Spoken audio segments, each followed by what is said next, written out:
안녕하세요. LL라이프 톡입니다. 오늘은 노예 해방의 날, 준틴스 데이에 대해서 알아보겠습니다. 자, 우선 연도를 좀 기억을 해야 되는데요. 미국에서는 남북전쟁이 1861년에 시작이 돼서 1865년에 끝납니다. 한국에서는 그 기간에 무슨 일이 있었냐 하면요. 1861년 철종 12년에 김종호 선생께서 대동여지도를 간행합니다. 1863년 고종 황제가 즉위하고요. 그 기간 1861년에서 1865년에 미국에서는 남북전쟁이 있었습니다. 링컨 대통령은 남북전쟁 동안이었던 1862년 7월 22일에 노예 해방선언 초안을 발표하고요. 그 다음에 1863년 1월 1일 노예 해방 선언을 선포했습니다. 하지만 당시에는 이 내용이 전국적으로 즉각 효력이 있었던 것은 아니었습니다. 왜냐하면 남북전쟁이 계속되고 있었기도 하고요. 남과 북이 나뉘어서 서로 정치체제가 좀 달랐기 때문입니다. 다만 북부연합군 사령관이 점령한 지역에서 연합 북부군 사령관이 노예를 해방시킬 수 있는 권한을 갖고 있었습니다. 남북전쟁이 공식적으로 끝난 건 1865년 4월 9일입니다. 남부연합군의 로버트 E. 리 장군이 항복함으로써 끝이 났지만 남부군의 저항은 계속됐었어요.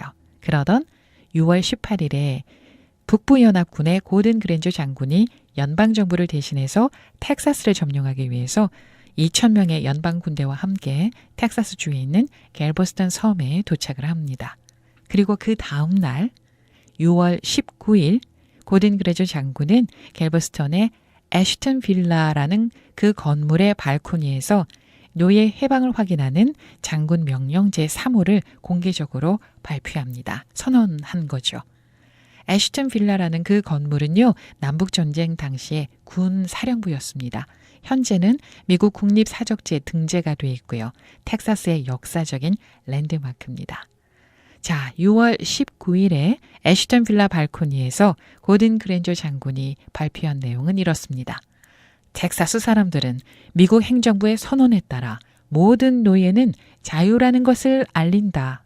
여기에는 이전의 주인과 노예 사이에 개인의 권리와 재산권의 절대적인 평등이 포함이 되고 이전에 그들 노예 주인과 노예의 연결은 고용주와 자유노동자의 관계가 된다. 자유민은 현재 집에서 머물면서 임금을 받으면서 일한다. 이런 내용이었습니다. 한마디로 노예는 이제부터 자유다라는 거였죠. 하지만 이 발표로 노예들이 석방되었을까요? 아닙니다. 몇 달 후 1865년 같은 해에 12월 18일에 당시 국무부 장관이었던 윌리엄 H. 슈워드가 수정헌법 제13조의 채택을 공표할 때까지 노예들은 석방되지 못했습니다. 자, 수정헌법 13조 드디어 등장합니다. 수정헌법 제13조는요. 1864년 4월 8일 상원을 통과하고 1865년 1월 31일에 하원을 통과하고 12월 6일에 채택이 되고 그리고 12월 18일에 공표가 됩니다. 남북전쟁이 끝난 그 해에 12월에 공표가 됐고요. 수정헌법 제13조는 한마디로 노예 제도를 폐지한다라는 내용입니다.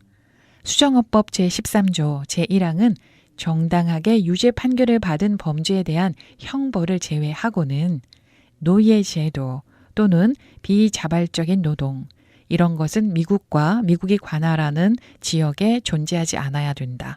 제2항은 의회는 이 법을 적절한 법으로 집행할 권한을 갖는다. 뭐 이런 내용인데 한마디로 노예제는 폐지된다라는 그런 내용입니다.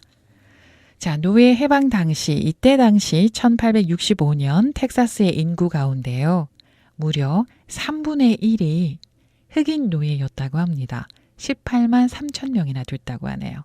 그 이유가 링컨 대통령의 노예 해방 포고령에 반발했던 노예 주인들이 텍사스주로 자신들의 노예를 보냈기 때문이라고 하고요. 어떤 역사학자는 연방 포고령을 피해서 텍사스로 이동시킨 노예 수만 무려 12만 5천 명에 달한다고 추정을 했어요. 자, 북부 연합군의 고든 그랜저 장군이 1865년 6월 19일에 텍사스주의 갤버스턴에서 애시턴 빌라 발코니에서 공개적으로 발표했던 모든 노예는 자유다. 그래서 6월 19일은요, 자유의 날, 해방의 날 또는 주빌리데이라고도 하고요. 흑인 사회에서는 흑인 독립일 아프리칸 어메리칸 인디펜던스 데이라고 부르기도 합니다. 또 6월에 준하고요. 19일에 19을 더해서 준틴트 데이라고 얘기하기도 합니다. 준틴트 데이는 아직 연방 기념일로 채택되지 못하고 있습니다. 연방 상원이 준틴트 인디펜던스 데이라는 이름으로 국가 기념일로 지정을 하자라는 결의안을 통과시켰는데 하원에서 아직 승인되지 않았다고 하네요. 미시시피에 있는 국립 준틴트 기념재단이 여러 해 동안 기념일 지정을 현재 추진해 오고 있는 상태이고요. 자, 미국에서 가장 마지막으로 노예 해방이 선언이 됐던 텍사스주는 1980년에 전국 최초로 준틴트 데이를 주 기념일로 지정했습니다. 텍사스주에서 노예 해방 포고문이 발표된 지 115년이 지난 뒤였어요. 노예 해방의 날 준틴트 데이에 대해서 알아봤습니다. LA 라이프톡이었습니다. 고맙습니다.